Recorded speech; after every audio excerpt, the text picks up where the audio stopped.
আর এই মুহূর্তে breaking news Bengal কলকাতায় ইডির তল্লাশি, পাটনায় ব্যাংক প্রতারণা তদন্তে ইডির হানা। কলকাতায় ইডির তল্লাশি অভিযান চলছে, পাটনায় ব্যাংক প্রতারণা তদন্তে ইডির হানা। আমাদের সঙ্গে রয়েছেন আমাদের প্রতিনিধি রৌনক। রৌনক, কোথায় কোথায় চলছে ইডির তল্লাশি অভিযান, কি জানতে পারছো?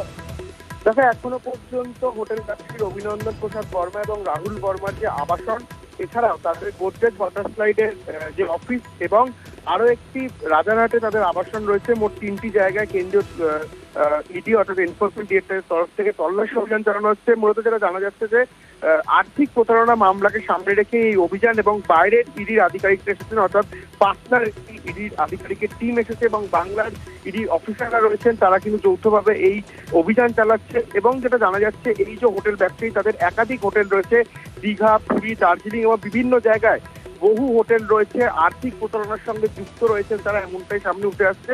এই বিষয়কে সামনে রেখেই পাটনা ইডির অফিসাররা রয়েছেন এই টিমে, তারা যৌথভাবে অভিযান চালাচ্ছে এবং এই যে প্রতারণা করা হয়েছে, কিভাবে কোথায় টাকা ব্যবহার করা হয়েছে, কত টাকার প্রতারণা, তা কিন্তু এখনো স্পষ্টত সামনে আসছে না।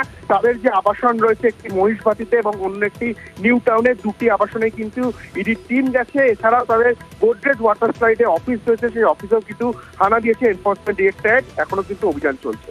বেশ, ধন্যবাদ রৌনক।